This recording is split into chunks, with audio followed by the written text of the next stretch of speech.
Prosseguindo no estudo da Escatologia Bíblica 3, estamos falando sobre o milênio, capítulo 5 do material didático, o milênio e a paz. Eu separei Miqueias, capítulo 4, versículos 3 e 4, que fala de paz entre as nações. O versículo 3 diz: E julgará entre muitos povos, e castigará poderosas nações até muito longe, e converterão as suas espadas em enxadas e as suas lanças em foices.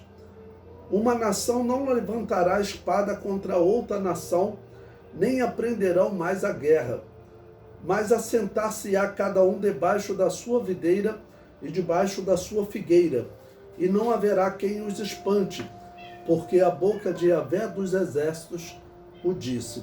Bom, a paz entre as nações é profetizada tanto no livro de Miqueias, eu coloquei aí também o texto de Isaías, e também Ezequiel vai falar da paz entre as nações. Então o milênio é um período que não haverá guerras, né? Haverá sim pessoas errando, ok? Porque estarão vivendo nesses corpos físicos, mas não haverá essa grande cobiça que existe no mundo hoje, de uma nação querendo sobrepujar a outra, dominar a outra para conseguir impostos, conseguir lucrar de alguma maneira com aquele povo dominado. Porque haverá um rei, que é Jesus, e Jesus não aceitará que nenhuma nação venha oprimir a outra. Mesmo Israel, que será a nação dominante no mundo, ela não vai oprimir os outros povos. Pelo contrário, a Bíblia descreve Israel nesse período como um abençoador dos povos. Número 2, paz entre os animais. Isaías capítulo 11, versículos 6 e 7, que diz: E morará o lobo com o cordeiro, e o leopardo com o cabrito se deitará, e o bezerro e o filho de leão e a nédia ovelha viverão juntos, e o menino pequeno os guiará, a vaca e a ursa pastarão juntas, e o leão comerá palha como boi.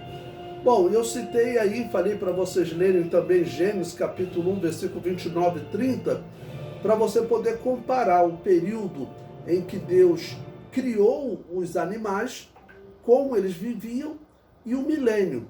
O milênio, ele é descrito como um período que haverá paz entre os animais. Um animal não atacará o outro. Quando Deus criou os animais, eles também eram todos vegetarianos. Todos comiam palha, todos comiam vegetais. Assim também como o homem, né? O homem também, antes do dilúvio, ele não comia carne. Então, significa que o leão, ele não comia zebra, né? Então, ele não matava a zebra. Isso só vai acontecer depois do dilúvio. Então, veja, Gênesis capítulo 1, versículos 29 e 30.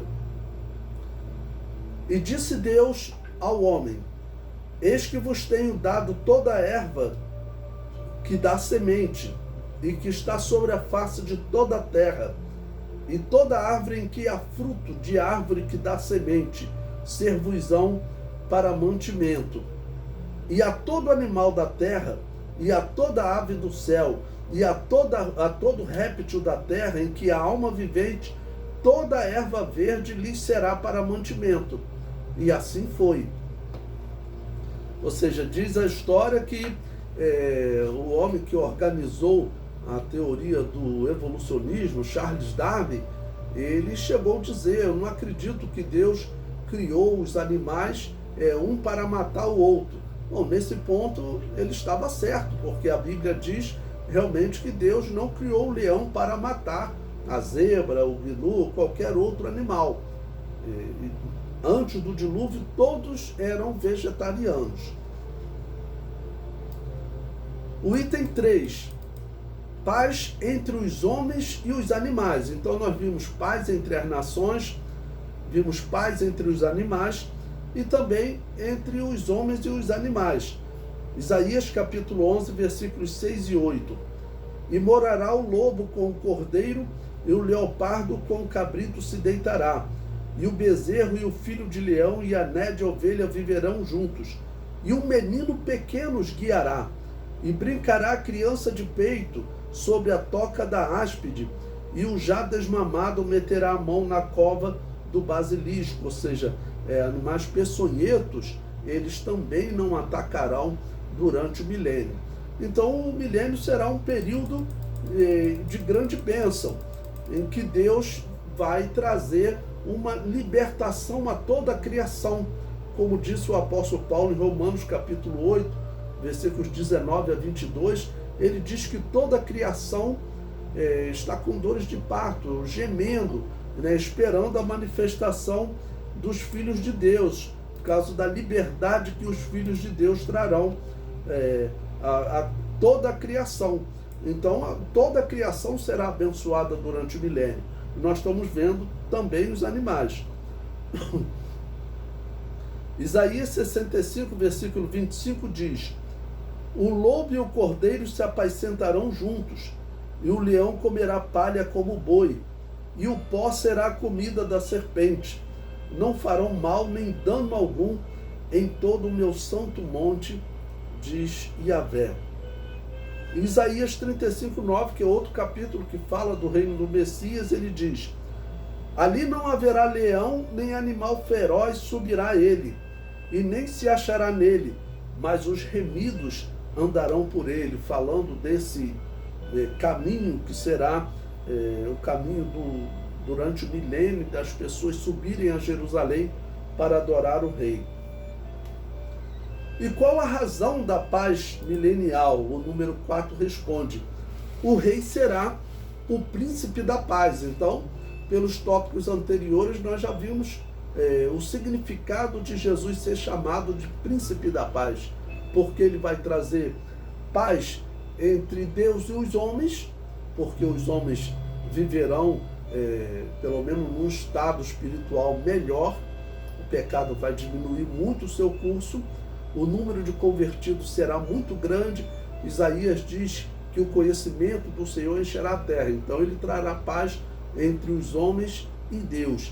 Ele trará paz entre os animais, trará paz entre as nações e trará paz entre os homens e os animais.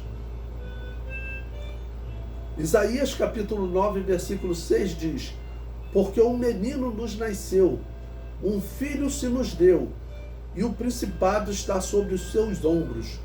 E o seu nome será Maravilhoso Conselheiro, Deus Forte, Pai da Eternidade, Príncipe da Paz. Então, esse título, Príncipe da Paz, se aplica a Jesus e, claro, nesse período que nós conhecemos como o milênio. E número 5, a razão da paz milenial. Vamos ler Isaías capítulo 11, versículo 9, que nos diz: não se fará mal nem dano algum em todo o monte da minha santidade, porque a terra se encherá do conhecimento de Yahvé, como as águas cobrem o mar. Então, qual a razão da paz milenial? O conhecimento do Senhor, o conhecimento de Yahvé.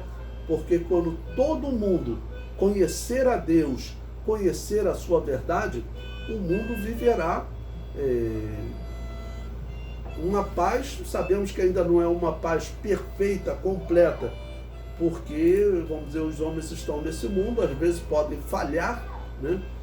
Homens que hoje servem a Jesus, eles podem falhar e acabar por perder a paz um com o outro, né? Isso pode acontecer entre dois cristãos. Então, lembrando que durante o milênio, os homens estão vivendo em corpos físicos aqui na Terra. Corpos corruptíveis. Israel e as nações. A igreja estará em corpos incorruptíveis, mas Israel e as nações estarão em corpos corruptíveis. Então, essa limitação acontecerá.